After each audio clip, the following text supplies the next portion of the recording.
Hi beautiful. You're very up close and personal today, which is pretty much the theme of the video. Today's video is all about my ears. And if you think that's weird, I would have to agree with you. Basically, I got something done to my ears that I've been wanting to get done for a very long time, and it finally happened. And if you're like, what the hell, what did you do to your earlobes? We'll get there. Today, you'll watch me go through getting some surgery done. You'll see some before and afters, and I'll let you know how everything went throughout the entire journey. But let me warn you, things will get graphic at some point in this video. If you're not somebody who likes that, maybe this isn't the video for you. I also wanted to share my story on YouTube about this topic because when I was wanting this surgery, there was not a lot of YouTube videos about it, or people just didn't really break down the entire journey very well, and I couldn't really get much information out of it. So I decided to make this video today to help those people who also want to get this done and maybe bring more attention to the topic and help some people out there. So with that all said, let's get into it.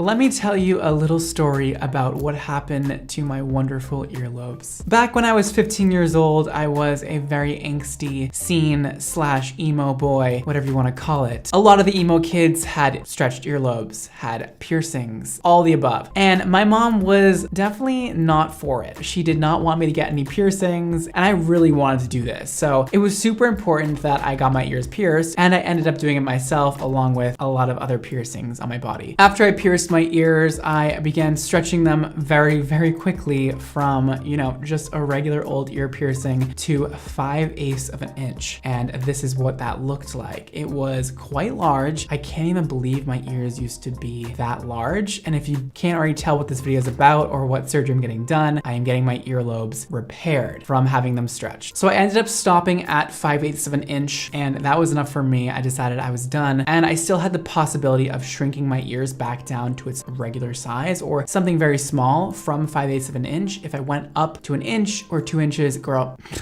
there is definitely no going back. Listen, I just want to preface what I'm about to say. I never hated my gauged ears. It was a great thing at the time. I loved them. I thought it was so fun to do it. It was like, how big can I get them? How fast can I do it? It was really painful, really fun, oddly enough. I mean, I really liked pain at that time. Again, very angsty. It was enjoyable for some odd reason, and it gave me something to do. It was cool. But then I grew out of that eventually. So at the age of 19, when I moved to New York, got an amazing job, I decided it wasn't for me anymore. I didn't want my ears stretched. I thought it looked a little childish. Just in my opinion, if you have them and you like them, that's totally cool. I took them out and began the shrinking process. So took them out, left them out for a year. They shrunk down to a 00 gauge, which is much smaller. Here's a comparison between a 5/8 of an inch and 00 gauge. They are much smaller. Here's some pictures of me wearing my gauges. You guys have seen them before. I wear them on my channel every time I film up until, recently, because I don't have them anymore. They are very small for me. They look like earrings. I can totally rock that. And then I kind of got sick of that. I wanted to wear earrings so badly. I got a second hole pierced in my right ear to make me feel better so I could wear other earrings, but that wasn't doing it for me, and I wanted to experiment more with earrings. I just wanted regular ear holes so badly. Oh my God, don't ever take your ear holes for granted, guys. I had major earlobe envy, and I decided to go ahead with the earlobe repair surgery, which means I'm gonna get my earlobes cut open and sewn the up, which I couldn't wait for. Okay, so boom. Let's fast forward to the day before surgery. Here's what my ear hole size was the day before surgery. Here's me kind of stretching them out and showing you guys what they look like. They're not that cute. They're definitely stretched, not so nice. I can't not wear my plugs or else I feel like they just look really ugly and droopy and nasty. So it just wasn't fun. So I'm chilling. It's the night before the surgery, and I just wanted to show you guys my ears. As you can see, they're gaping. They are large. They're definitely large and in charge, and I'm over it. So I finally am getting them done. It's been forever. So yeah, tomorrow morning, I'm getting it done. This is the last of them. They've been with me since I was like 15, 16. So I shrunk them down, and now I'm getting them closed the frick up. Shout out to my mom, who always told me my whole life that I was going to want to get them fixed, and that's gonna cost a lot of money to get them fixed. And yeah, Mom, I get it. I'm dreading the healing process. I'm just like so lazy with healing stuff. I just want things to be done and over with, and I don't want to like have scars, and it's just gonna be like, oh, it's gonna be such a drag. But like, it's fine. I'm gonna think positively about it. It'll be great. So off to surgery I went the next day. I went to Dr. Rappaport in Manhattan, and you'll see a bit of my experience with him. We consulted about my ears, which you'll see, and then we went forth with the surgery. So here is my quick consultation with Dr. Rappaport and everything we kind of talked about before getting the surgery done. It's pretty straightforward, but here you go. All right, so I'm here with Dr. Rappaport, and he is about to talk to me about my ears that have been stretched very wide, and we are going to close them up today. So we're going to analyze exactly what we're seeing. Your desire is to not have the gauge holes anymore. What I want to show you is what's involved here.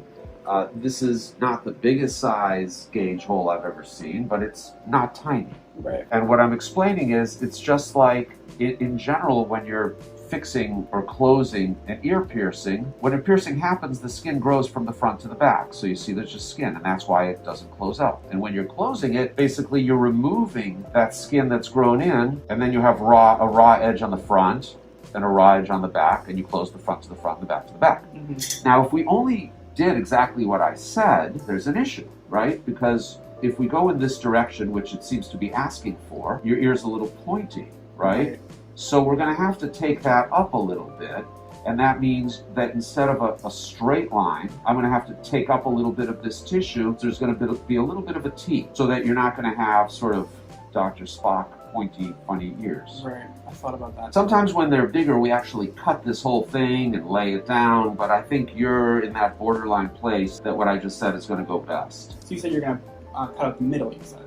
Right. So I'm going to numb you. Yeah. And that's all you're going to feel is a tiny prick. And then you're numb. And we're working and you're not going to feel it. Then I'm going to basically, this isn't the right marker for that, but everything behind that white line is going to get cut out. Right? That whole middle thing. I start arranging the tissue for closure, and my main goal is to pick this up just a little to try to make it more like, rounded like that and less pointy like that. Because remember, when you have a line here, the more I go on the outside, when you close the line, it's actually longer, right? Because I have an arc, and then when I close it, it becomes a longer line, which makes the ear even pointier. So I'm not going to go out too far at all. But again, I'm going to have to take it up a little bit. I'll be dealing with that with, little snip, and then just some stitches, and the stitches will come out in 7 days. You'll be able to shower and wash and dab dry tomorrow. We're going to put a bandage at the end, mainly just to protect you for the rest of the day and tonight, because there's always a little chance it could bleed a little when the numbing medicine wears off. But then tomorrow you don't have to have it covered. I wouldn't do hard workouts for the next few days, but you can pretty much be active. How long is the procedure? 30 minutes or less each side. Less, maybe 20. How many stitches do you think will be in my ears? We never count. Patients always ask, and I never count. Okay. There may be some running stitches, not a lot. I don't know.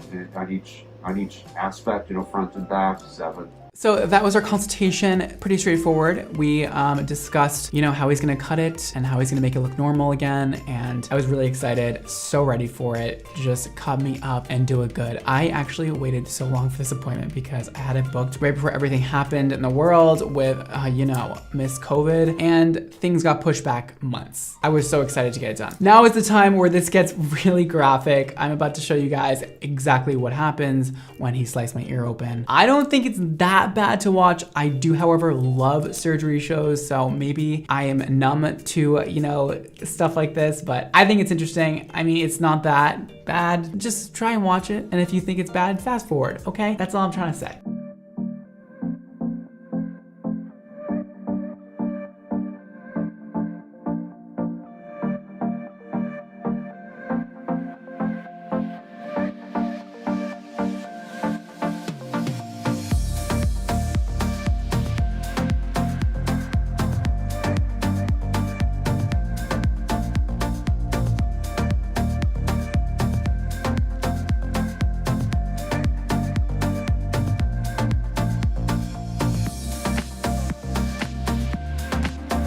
We are done now. Both sides have been repaired. There are a bunch of stitches, no more gauges. Yes. Marine's going to put a little piece of gauze with tape. The bandage always looks a little weird, but again, just try to keep it till tomorrow morning. Okay. And then you can shower, dab, dry. You want, like, in a couple days to not have it look scabby. So if it's scabby, just spend a little more time in the shower, because that'll just make for a better scar and easier suture removal, which will happen a week from today. Great. All right? Perfect. How was it? It was amazing. I didn't feel anything, so thank you so much. So we did that whole thing. I, by the way, did not feel a thing. My ear was numb. A lot of people were like, did you go to sleep for this? Like, no, it's not that big of a deal. It's like they numb your ear. The only thing you can feel is them putting the needle in your ear to numb your ear. It was like, you know, a little bit of a pinch. I don't really care. I'm not really one to like care about those things. I'm pretty chill when it comes to needles. I thought it was fine. So here's a photo of them right after the surgery. They are stitched up, bruised up, really swollen, so ugly. I was like, ugh. I had to wear bandages home, and I wore bandages to sleep that night. It honestly wasn't that bad because they weren't painful, because they were numbed. Took a few Advil, got over it. I slept right in between two pillows. That's a good idea to do when you get this done. Sleep right in between two pillows. That way your ear kind of floats. You just don't want to put pressure on them too much or else they bruise even more, which is what I found out the hard way, because I was kind of rough that first night with my sleeping, and I was like, oh, my ear that I sleep on more, which is this one, got much more bruised and much more swollen. So be careful with that, but it's not the end of the world. It's not a big deal. And if you do plan on getting this done, I just want to mention that it is a little bit like scary when you first look at your ears after getting this done and you're like, maybe this is just me, but I was like, was this a good idea? Like, why do my ears look like this? Like, did he screw it up? I do worry about these things, and it's my ears, like they're on my face. Like it's kind of a really big deal, and I don't want botched ears, and you can't just grow earlobes back. Like it was a big thing. I was really worried about it. And I'm on camera all the time. I want to look presentable. So I was freaking out. I don't know if other people do this. And then I was like, Brad, it's gonna be fine. Your ears are going to heal. It's all gonna be okay, hopefully. Overall though, it was a pretty low maintenance procedure.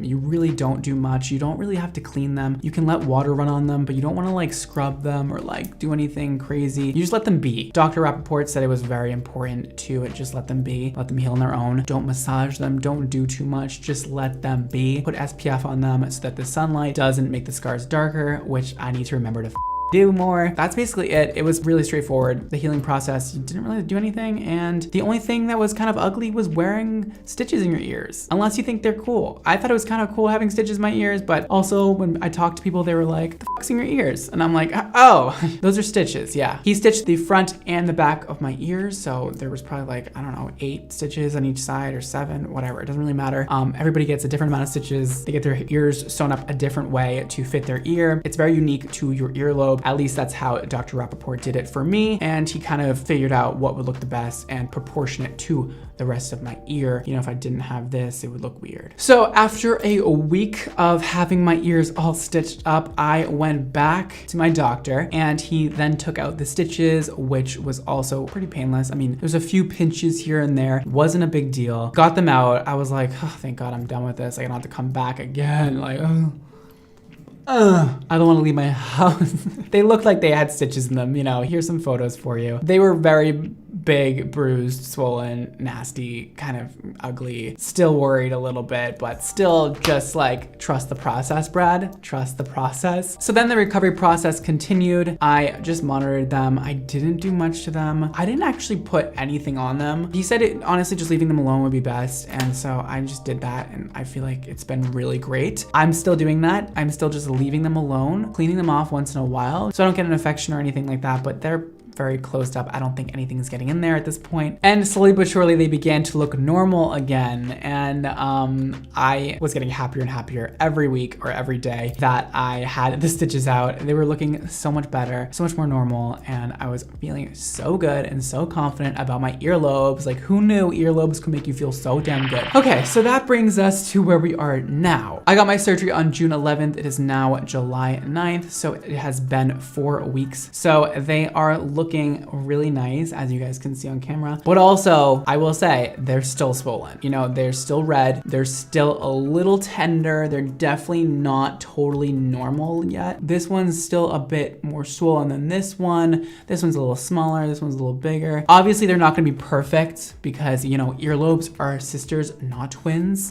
Just like our eyebrows and the rest of our body. Nothing is exactly identical. They're still healing. It's gonna take about a year for them to fully heal. Just like any other surgery you get done, it usually takes a year to fully heal up. So still trusting the process. I think they look really great though, and I'm really happy with them so far. I will show you a quick close-up of my earlobes right now. So as you can see, I still do have a scar down them. I think it looks kind of rad. I'm not mad about it. I don't mind scars. I have one on my face right here too. You can kind of hardly see it now, but got that when I was like 5. But that's a different story. I don't mind the scar. I know it's gonna go away. It's only been 4 weeks, so it has a long ways to go. Overall, I'm very happy that I did this. Some things I was kind of worried about before doing this was, you know, he is cutting out a big portion of the center of my earlobe. I didn't really know how he was going to make it look normal since he's taking out so much skin and then sewing it back together. I was like, how is this gonna work? Like, how am I gonna have normal sized earlobes and not like tiny ones? Somehow it worked. I think that the scar tissue maybe added to the volume of my earlobe, which is really cool. Maybe he's just a magician. I don't know. I do feel like he did an amazing job at making it proportionate to the rest of my ear. I've never thought about earlobes so much in my life up until now. And now I look at everybody's earlobes and I'm like, wow, great lobes.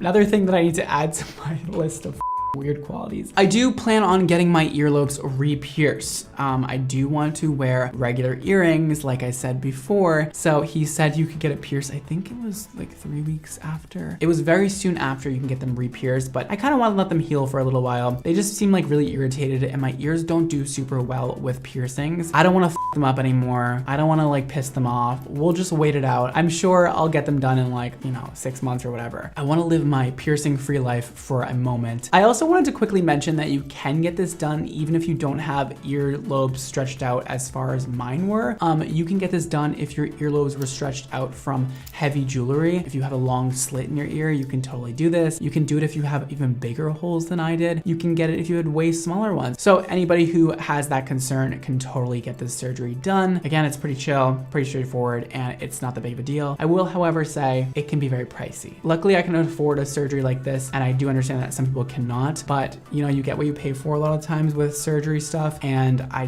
just wouldn't recommend going to somebody who may be a lot cheaper just because this is on your face. You're gonna have to live with this forever. You can't really add tissue back to your ears once it's gone. Take that and do what you will with it. That is my 2 cents on that. So, kids out there, you know, if you're young and you're like, dude, I wanna stretch my ears, like, should I do it? I don't regret it. Was it a lot of money to fix it? Yes. I mean, I don't know, just think about it, make a good decision. You only got one life to live, go for it, but just know that you may have to go through exactly what I went through and pay a lot of money to fix it. That's what I would say to my kids, you know? Do it, but girl, boy, whatever you are, you're fixing it all by yourself. And I wanted to just lastly say that this video is not sponsored by Dr. Rappaport. I did go to him, pay with my own money, did everything myself. So if you guys would like to visit him, his links are down below. You can get a consultation, you can go see him. It was a great experience with him. I do recommend him, and I love my lobes. That's really my full earlobe reconstruction surgery story. I hope this helped you decide whether or not to get it done, or, you know, if you are getting it done, I hope this just kind of calmed your nerves for